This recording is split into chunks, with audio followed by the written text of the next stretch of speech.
Good morning, सुप्रभात सभी को। दोस्तों, मैं आज फिर हाजिर हूँ आप सबके समक्ष maths by Himanshu sir class में। दोस्तों, मैंने इससे पहले जो है आप लोगों को मेंसुरेशन का कुछ प्रश्नों के बारे में बताया था, तो उसको कुछ तकनीकी खराबी के कारण जो है अधूरा छोड़ना पड़ा था, जिसको मैं आज आप लोगों को पूरा करके बताऊंगा। इसमें घनाभ से जुड़े हुए और कुछ प्रश्नों के बारे में, घनाभ के बाद घन, बेलन, जहाँ तक संभव हो पाता है मैं आज जो है उसके बारे में आप लोगों को बताऊंगा। उससे जुड़े हुए जो प्रश्न आप लोगों की प्रतियोगिता परीक्षा में पूछे जाते हैं उसी के बारे में आज मैं चर्चा करूंगा। तो आप लोग ध्यानपूर्वक देखें, और विशेष करके जो झारखंड सीजीएल की तैयारी कर रहे हैं उनके लिए ये चैप्टर जो है बहुत ही महत्वपूर्ण है। इस चैप्टर से अधिकतर प्रश्न जो है मैथ्स में पूछे जाते हैं सीजीएल एग्जाम में। तो आप लोग ध्यानपूर्वक देखें और सीखें कैसे करके इन प्रश्नों का हल किया जाता है। लास्ट क्वेश्चन था 8 मीटर लंबी, 6 मीटर चौड़ी तथा 22.5 सेंटीमीटर ऊंचाई की एक दीवार बनाने में कितने ईंट चाहिए, जबकि प्रत्येक ईंट की माप दिया हुआ 25 सेंटीमीटर गुना 11.25 सेंटीमीटर गुना 6 सेंटीमीटर। तो इस प्रश्न का हल मैंने जो है इस रूप में बताया था। आगे मैं देखता हूँ और किन किन टाइप के प्रश्न जो है घनाभ से जुड़े हुए हैं और उनके बारे में मैं आज चर्चा करता हूँ। ये सब प्रश्न जो है इससे पहले के एग्जाम में पूछे जा चुके हैं, तो इन प्रश्नों का हल आप लोग ध्यानपूर्वक देखें, क्योंकि प्रतियोगिता परीक्षा में अक्सर जो है पूछे गए प्रश्न को रिपीट किया जाता है।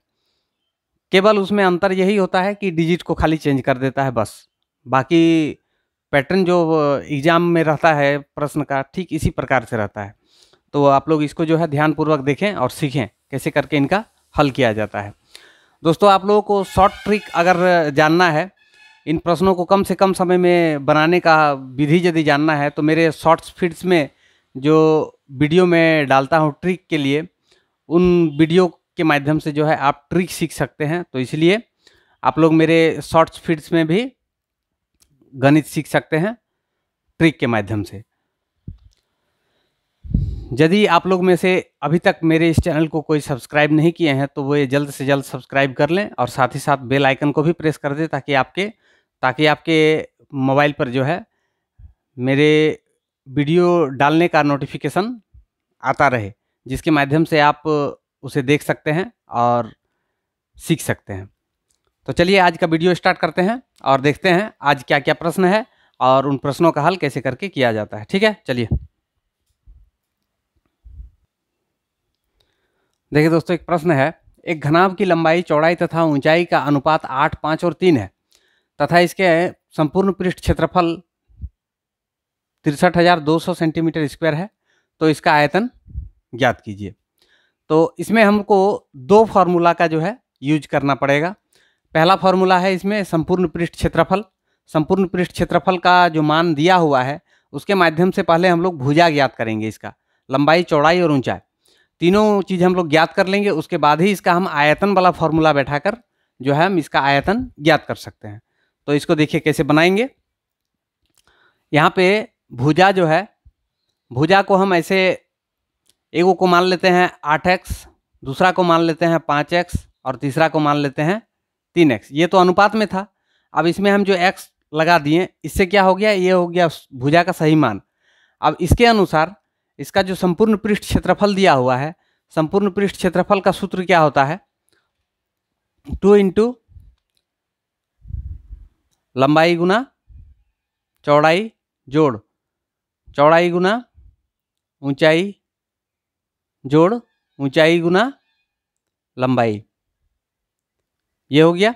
इसका मान दिया हुआ है कितना, 63,200। ठीक है, इतना सेंटीमीटर स्क्वायर।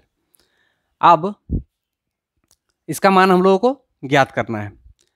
इसको गुना करेंगे तो 8 पंजे 40 हो जाएगा, 40x स्क्वायर, 5 तिया 15 x square plus 24x square बराबर इधर कितना हो जाएगा, 2 है यहाँ पे। 2 से इसको अगर हम डिवाइड कर देते हैं तो यहाँ पे हो जाएगा हम लोगों का दो तिया 6, 2 एकम 2, 6 दूनी 12, इतना सेंटीमीटर स्क्वायर। ठीक है, अब इसको जोड़ देते हैं। 24, 4, 4 5 9, 9 हो गया। 2 3, 3 और 4 7, 79 एक्स स्क्वायर इक्वल टू इधर है 31600, यानी एक्स स्क्वायर बराबर कितना हो जाएगा 31600 बाई 79। 79 के साथ ये कट सकता है,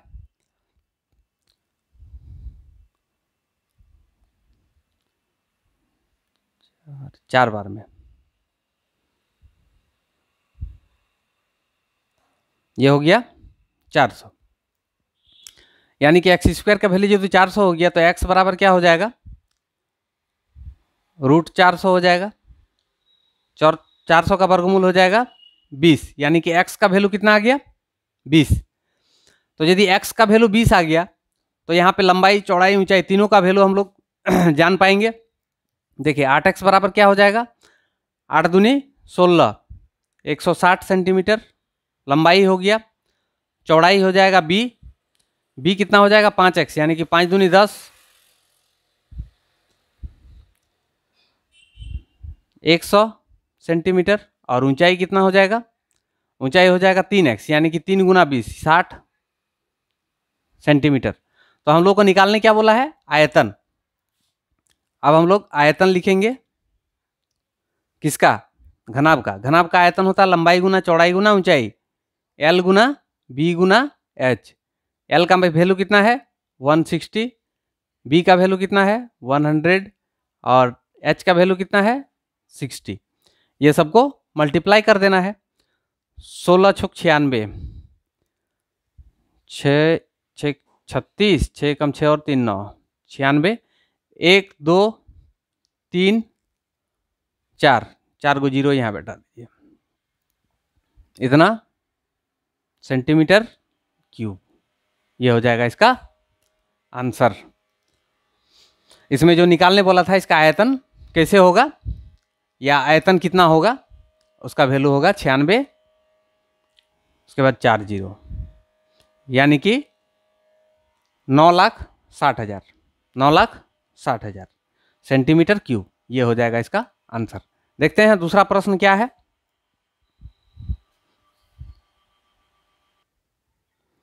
देखिए अगला प्रश्न है घन से।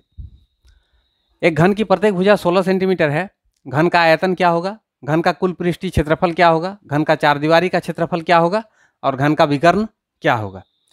इसमें ये तो हो गया एकदम बेस, घन के लिए ये बेस से जुड़ा हुआ, यानी कि घन का भुजा अगर दिया हुआ है और उससे रिलेटेड कुछ भी आपको निकालने के लिए बोल रहा है, जैसे घन का आयतन, घन का कुल पृष्ठीय क्षेत्रफल, घन का चारदीवारी का क्षेत्रफल और घन का विकर्ण, तो इसके लिए केवल भुजा ही घन का जो है जरूरी है।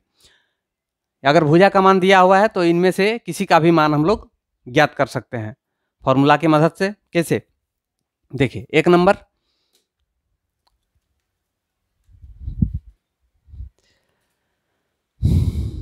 एक नंबर जो बोला है घन का आयतन,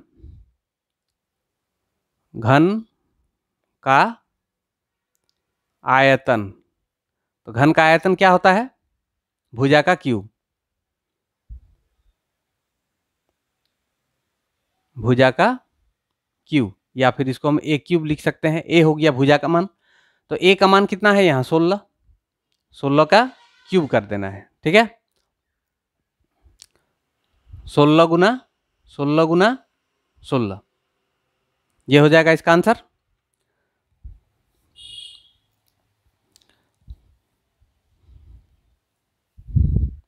इसका आंसर होगा क्या 4096 सेंटीमीटर क्यूब। एक आंसर आ गया। दूसरा कह रहा है कि घन का कुल पृष्ठीय क्षेत्रफल क्या होगा। 2 नंबर, घन का कुल पृष्ठीय क्षेत्रफल ये होता है 6 इंटू ए स्क्वायर, यानी 6 गुना भुजा का स्क्वायर। तो 6 गुना भुजा इसका कितना है 16, 16 का स्क्वायर, यानी इसका मान कितना हो जाएगा 6 गुना 16 का स्क्वायर, 16 16 होता है 256, 6 गुना 256 गुना कर दीजिए, 6 छक 36, 6 पंचे 30, 30 और 3 33, 6 दूनी 12 और 3 15, 15 36 सेंटीमीटर स्क्वायर। इसमें क्षेत्रफल पूछा है इसीलिए सेंटीमीटर स्क्वायर, यहाँ आयतन पूछा था इसीलिए सेंटीमीटर क्यूब। ठीक है, दूसरा है, तीसरा है घन का चारदीवारी का क्षेत्रफल। तो घन का चारदीवारी का क्षेत्रफल क्या होता है, देखिए उसका भी फॉर्मूला होता है, फॉर्मूला में बैठा देने से ही उसका मान आ जाएगा। 3 नंबर, घन का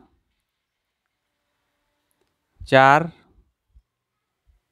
दीवारी का क्षेत्रफल ये होता है 4a स्क्वायर। ठीक है, 4 इंटू ए का वैल्यू कितना है 16, 4 गुना 256 गुना कर देना है, 6 चौक 24, 4 पंचे 20 और 2 22, 4 दूनी 8 और 2 10, 1024 सेंटीमीटर स्क्वायर। ये हो जाएगा इसका चार दीवारी का क्षेत्रफल। अब घन का विकर्ण, घन का विकर्ण क्या होता है,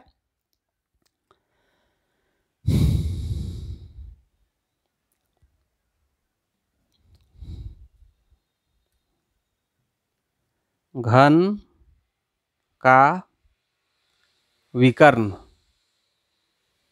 घन का विकर्ण होता है √3a स्क्वायर। ठीक है, इसमें मान हम लोग बैठा देते हैं। ए का मान है 16, 16 का स्क्वायर 256, यानी कि ये जो स्क्वायर है इसके लिए रूट हट जाएगा, तो रूट हट जाएगा तो 16 आ जाएगा बाहर, 16√3, 16√3 सेंटीमीटर। ये केवल सेंटीमीटर, या इसका जो मात्रक दिया रहेगा वही मात्रक में इसका आंसर होगा, कि ये भी एक लंबाई है, लंबाई का मात्रक सेंटीमीटर हो, मीटर हो, किलोमीटर हो, उसमें दर्शाया जाता है। ठीक है ना। और चूंकि इसमें इससे पहले हम लोग क्षेत्रफल निकालें, क्षेत्रफल में इसका एसआई मात्रक जो है, क्षेत्रफल का एसआई मात्रक वर्ग इकाई होता है, इसीलिए इसमें सेंटीमीटर स्क्वायर लिखें। आयतन जब निकालें तो उसमें सेंटीमीटर क्यूब लिखें, क्योंकि आयतन का एसआई मात्रक होता है घन इकाई। ठीक है ना। तो इस तरह से घन से जुड़े हुए जो उसका बेसिक प्रश्न है, बेसिक प्रश्नों को इसी तरह से पूछा जाएगा। घन का एक भुजा का मान दिया रहेगा, उसके बाद आपको ये चारों में से कुछ भी पूछ सकता है। इसको अगर पूछे तो आप इस तरह से ही इसको हल कीजिएगा। ठीक है ना। चलिए हम लोग आगे बढ़ते हैं और देखते हैं घन से और किस किस टाइप के प्रश्न जो है एग्जाम में पूछे जाते हैं।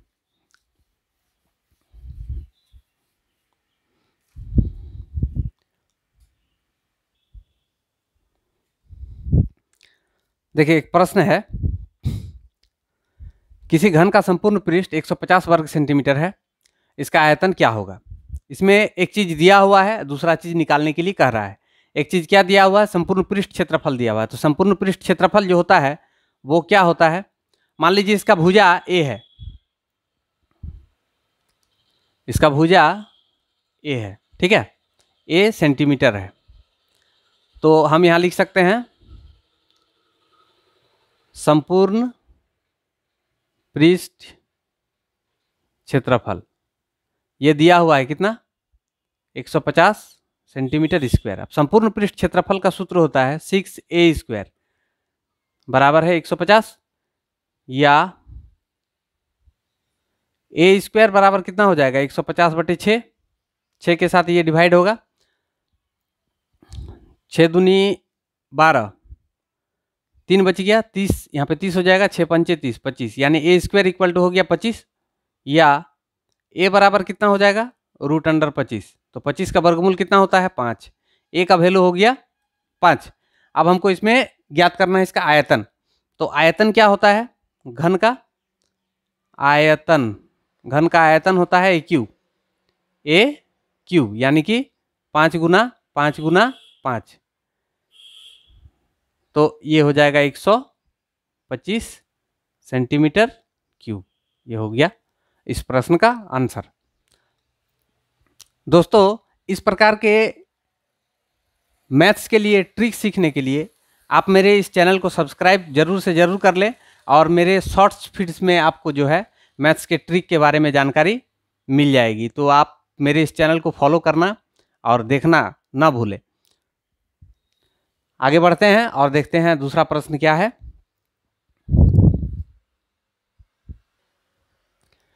एक घन के विकर्ण की लंबाई 6√3 सेंटीमीटर है। इसका आयतन तथा संपूर्ण पृष्ठ क्षेत्रफल ज्ञात कीजिए। इसके लिए देखिए, इसमें एक चीज दिया हुआ है, घन का विकर्ण। अब घन का जो विकर्ण दिया है, इसी से घन के भुजा के बारे में हम लोग को पता करना है। इसका भुजा कितना होगा, तो इसका भुजा ज्ञात करने के लिए हम लोग इसका जो विकर्ण दिया है, इसी का फॉर्मूला से भुजा निकालेंगे। देखिए, यहाँ लिखते हैं पहले घन का विकर्ण। घन का विकर्ण बराबर हो गया 6√3, ठीक है, 6√3 सेंटीमीटर। तो घन का विकर्ण जो होता है, इसका फॉर्मूला क्या होता है, √3 गुना भुजा। √3 गुना भुजा बराबर 6√3 हो गया। √3 कट गया, तो भुजा कितना हो गया, भुजा हो गया इसका 6 सेंटीमीटर। भुजा निकल गया 6 सेंटीमीटर। अब जब भुजा हम लोग ज्ञात कर ही लिए हैं, तो इसका आयतन और संपूर्ण पृष्ठ क्षेत्रफल भी आसानी से ज्ञात कर लेंगे, अगर हम लोग आयतन का और संपूर्ण पृष्ठ क्षेत्रफल का सूत्र जानते हैं तो देखिए, आयतन, घन का आयतन क्या होता है, a का क्यूब, यानी कि भुजा का क्यूब। तो 6 का क्यूब कर देना है। 6 का क्यूब मतलब 6 गुना 6 गुना 6, 6 छक 36, 6 36 216, ठीक है। ये हो गया सेंटीमीटर क्यूब। आयतन निकाल रहे हैं इसलिए सेंटीमीटर क्यूब। दूसरा पूछा है संपूर्ण पृष्ठ क्षेत्रफल। तो संपूर्ण पृष्ठ क्षेत्रफल, संपूर्ण पृष्ठ क्षेत्रफल क्या होता है, 6a²। 6 इंटू ए का मान कितना है,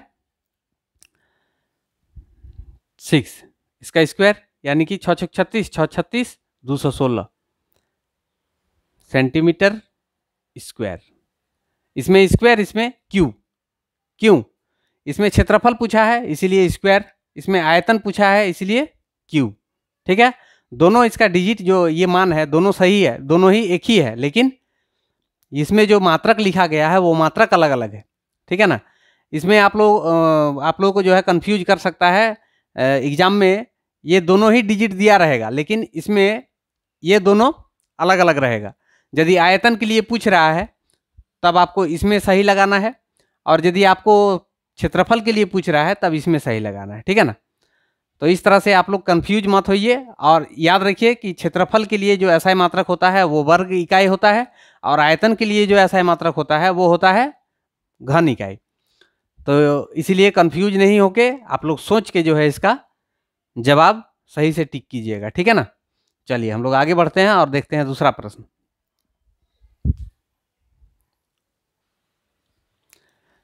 दोस्तों, अब तक मैंने जो है घनाभ और घन, ये दोनों के बारे में जिक्र किया।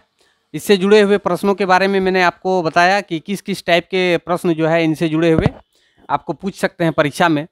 अब बढ़ते हैं आगे की ओर, देखते हैं लंबवृत्तीय बेलन के बारे में, यानी कि सिलेंडर के बारे में। सिलेंडर के बारे में थोड़ा सा जानकारी हासिल कर लेते हैं, उससे जुड़े हुए प्रश्न के बारे में देख लेते हैं, क्या क्या प्रश्न जो है इससे जुड़े हुए आपके एग्ज़ाम में पूछे जाते हैं, ठीक है। उनके बारे में थोड़ा सा हम लोग चर्चा करते हैं। उसके बाद फिर हम लोग बढ़ेंगे शंकु की तरफ। शंकु के बाद आता है गोला, फिर अर्धगोला, उसके बाद है आपका शंकुकार छिन्नक, उसके बारे में भी थोड़ा सा हम लोग चर्चा करेंगे। अभी देखते हैं बेलन के बारे में हम लोग थोड़ा जानते हैं, ठीक है ना। बेलन से जुड़े हुए प्रश्न किस किस प्रकार के होते हैं, जिसको आपको हल करने में कहाँ कहाँ पे दिक्कतें बुझाएगी, उसके बारे में भी मैं जो है इस वीडियो के अंतर्गत चर्चा करूँगा, और आप लोगों को बताऊँगा उसका आप सटीक ढंग से जो है आंसर कैसे करके प्राप्त कर सकते हैं, ठीक है ना। चलिए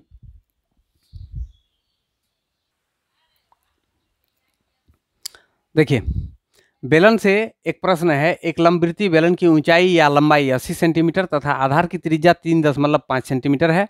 इस बेलन का आयतन, वक्रपृष्ठ क्षेत्रफल तथा संपूर्ण पृष्ठ क्षेत्रफल ज्ञात कीजिए।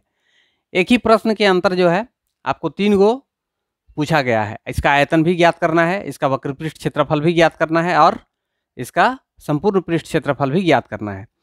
तो इस प्रश्न को समझाने के लिए मैं एक फिगर जो है आप लोगों को बता के और उसके माध्यम से समझाता हूँ कि आखिर ये इसका वक्रपृष्ठ क्षेत्रफल किस भाग को बोला जाता है ना, इसका आधार त्रिज्या क्या है और इसकी ऊंचाई क्या है, उसके बाद फिर इसका संपूर्ण पृष्ठ क्षेत्रफल किसको कहा जाता है और इसका आयतन किसको कहा जाता है, ठीक है ना, जिसको आप लोगों को ज्ञात करने में आसानी होगी। देखिए,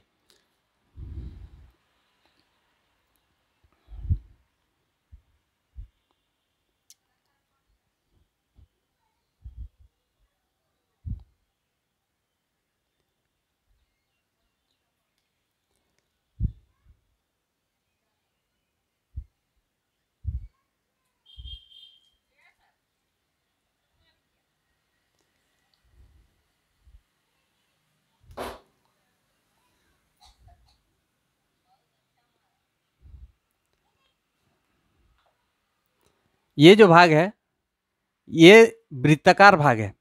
ये नीचे का आधार और ये ऊपर का आधार दोनों जो है वृत्ताकार है, ठीक है ना। वृत्त की आकृति कैसे होती है ये तो आप लोग जानते ही हैं, एकदम पूर्ण रूप से इस तरह से गोल होता है, इस तरह से पूर्ण रूप से गोल, इसको हम लोग बोलते हैं वृत्त, ठीक है ना। ठीक इसी प्रकार की आकृति यहाँ ऊपर भी है और नीचे भी है।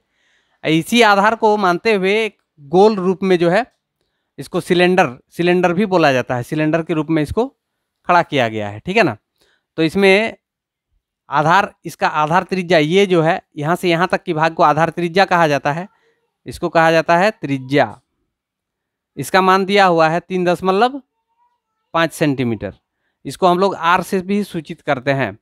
आर का मान है 3.5 सेंटीमीटर और यहाँ देखिए केंद्र बिंदु से यहाँ केंद्र बिंदु तक जो एक लंबवत दूरी है इसको हम लोग लंबाई भी कह सकते हैं या फिर ऊंचाई भी कह सकते हैं, ठीक है ना। इसको या तो लंबाई बोला जाता है या तो ऊंचाई बोला जाता है। इसको एच से सूचित किया जाता है। इसका मान दिया हुआ है 80 सेंटीमीटर, ठीक है। इसका मान है 80 सेंटीमीटर।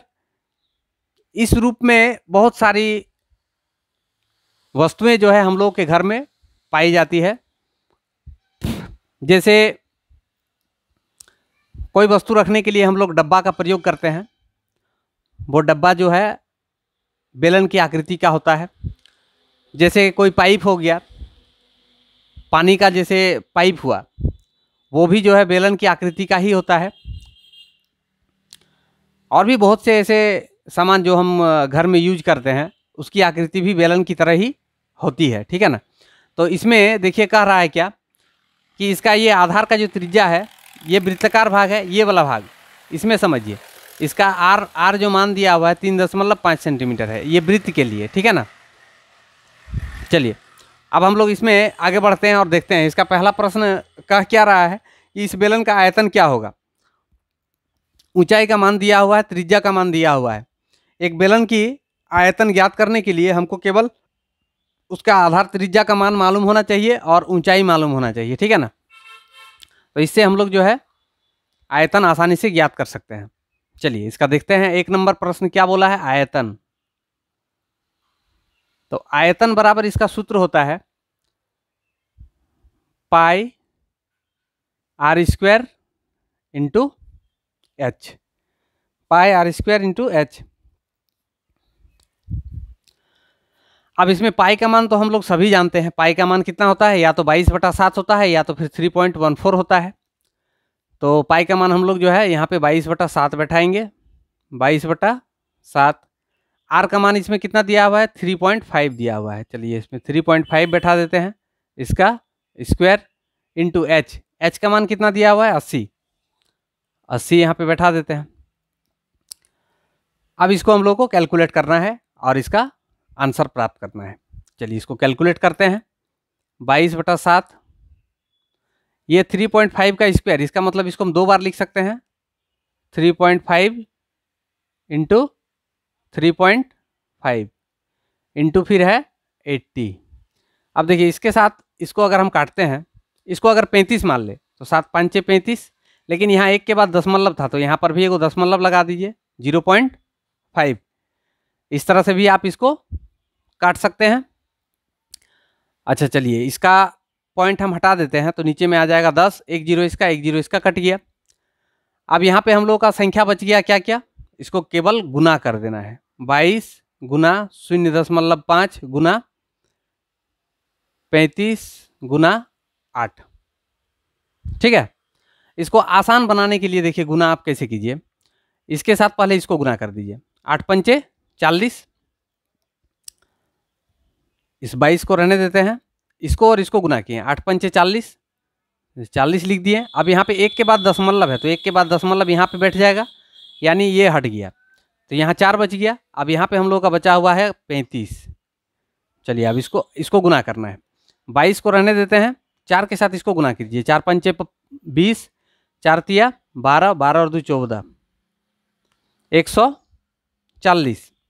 140 को फिर 22 के साथ गुना करना है। तो देखिए 22 के साथ 140 को गुना करना आसान है, क्यों? क्योंकि इसमें एक ही डिजिट दिख रहा है, दो ही केवल है। तो 2 के साथ यदि हम 14 को गुना करते हैं तो कितना आता है, 14 दूनी 28। ठीक है, अब और एक 2 है तो इसीलिए एक घर छोड़ते हुए यहाँ पे 8 को लिखिए, यहाँ पे 2 को लिखिए और इसको जोड़ दीजिए। 8 8 2 10, 2 और 1 3, 308। यहाँ पे आप ऐसे लिखिए 308। अब 1 0 है, 1 0 को यहाँ बैठा दीजिए। उसके बाद इसको लिखना है सेंटीमीटर क्यूब। क्यों? क्योंकि यहाँ हम आयतन ज्ञात कर रहे थे। ठीक है ना, तो आयतन जब भी निकालेंगे तो उसका जो मात्रक हम लिखेंगे लास्ट में उसको घन इकाई में लिखना है। ठीक है, चलिए ये हो गया आयतन। दूसरा प्रश्न की ओर बढ़ते हैं। दूसरा प्रश्न क्या कर रहा है कि इस बेलन का आयतन वक्रपृष्ठ क्षेत्रफल क्या होगा। दूसरा हम लोग निकालते हैं वक्रपृष्ठ क्षेत्रफल।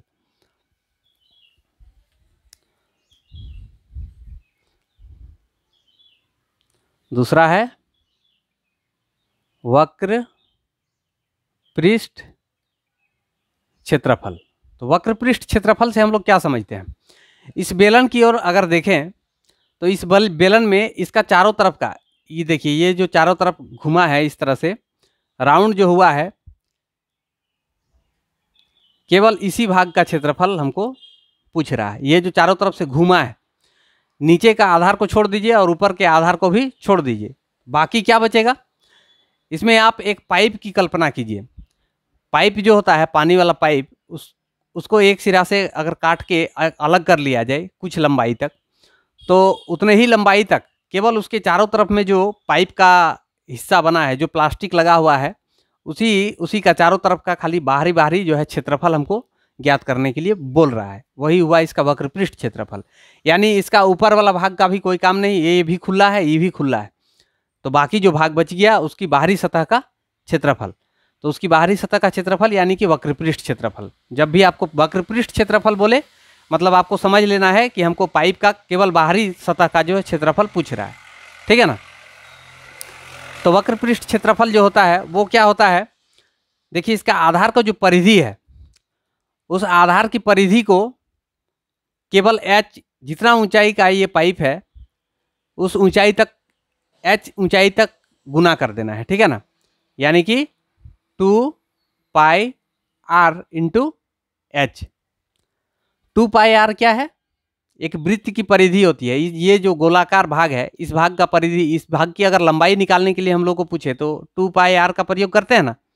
यही 2 पाई r जो है यहाँ पे लगा और इसको कितना ऊंचाई तक गुना करना है, जितना यहाँ पे मान दिया रहे। ठीक है ना, h ऊंचाई तक या h लंबाई तक, इसीलिए 2 पाई r इंटू h। तो चलिए अब इसमें मान बैठाते हैं। 2 पाई का मान हो गया 22/7 और r का मान हो गया 3.5, h का मान हो गया 80। इसका पॉइंट हटाइए, नीचे में हो जाएगा 10, 1 0 इसका, 1 0 इसका कट गया। 7 के साथ इसको काटेंगे तो 7 5 35, 5 हो जाएगा। अब देखिए इसको गुना करना है। 22 दूनी 44, 8 पंचे 40, 8 पंचे 40, 4 के साथ इसको गुना कीजिए। 4 4 16, 4 4 16 1 17, 1 0 बैठा दीजिए, इतना सेंटीमीटर स्क्वायर। इसका वक्र पृष्ठ क्षेत्रफल ज्ञात हो गया। अब इसमें तीसरा पूछा है इसका संपूर्ण पृष्ठ क्षेत्रफल। तो इसका संपूर्ण पृष्ठ क्षेत्रफल क्या हो जाएगा?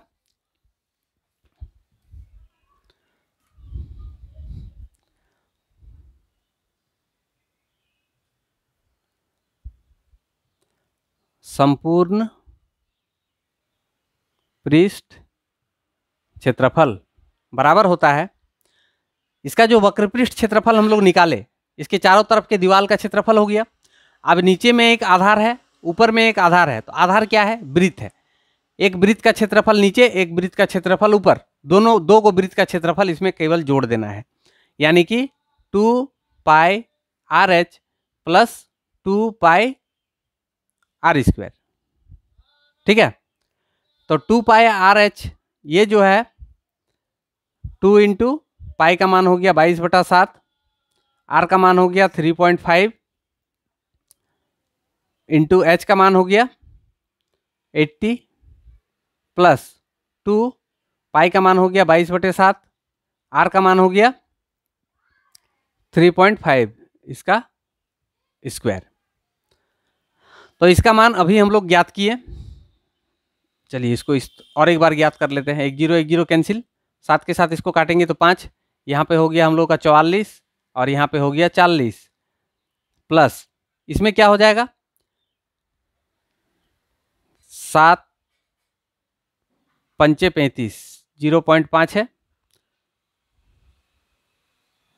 चलिए इसको लिखेंगे 2 गुना 22 गुना इसका मान हो जाएगा 0.25। इसको हम लोग गुना कर लेते हैं, 4 4 16, 4 4 16 17, 176 1 0 प्लस, अब इसको गुना करके इसके साथ जोड़ देना है, ये हो जाएगा 44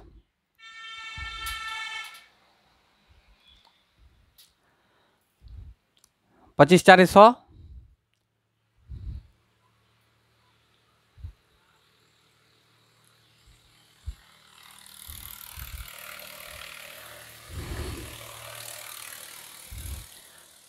0.5 से यदि इसको गुना किया जाए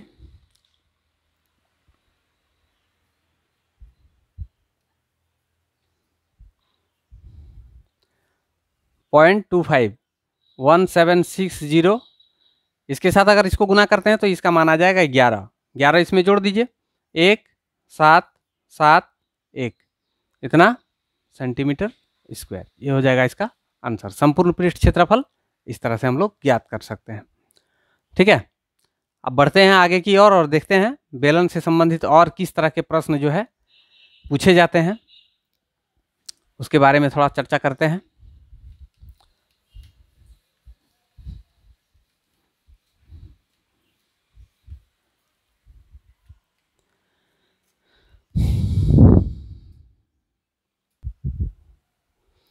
देखिए, एक बेलनाकार टंकी की धारिता 1848 मीटर क्यूब है, इसका व्यास 14 मीटर है, टंकी की गहराई ज्ञात कीजिए। धारिता मतलब क्या होता है? धारिता मतलब होता है आयतन, मतलब इस टंकी का आयतन दिया हुआ है 1848 मीटर क्यूब, इसका व्यास दिया हुआ है 14 मीटर, टंकी की गहराई हमको ज्ञात करने के लिए कह रहा है। गहराई मतलब ऊंचाई, उसको अगर हम ऊपर से नीचे की ओर देखते हैं तब गहराई हो गया, और नीचे से ऊपर की ओर देखते हैं तब ऊंचाई हो गया। ठीक है ना, गहराई हो चाहे ऊंचाई हो, दोनों का बात बराबर हो। लंबाई पूछे, ये तीनों बात जो है समान है। तो इसमें दिया हुआ क्या है? दिया है आयतन, कितना?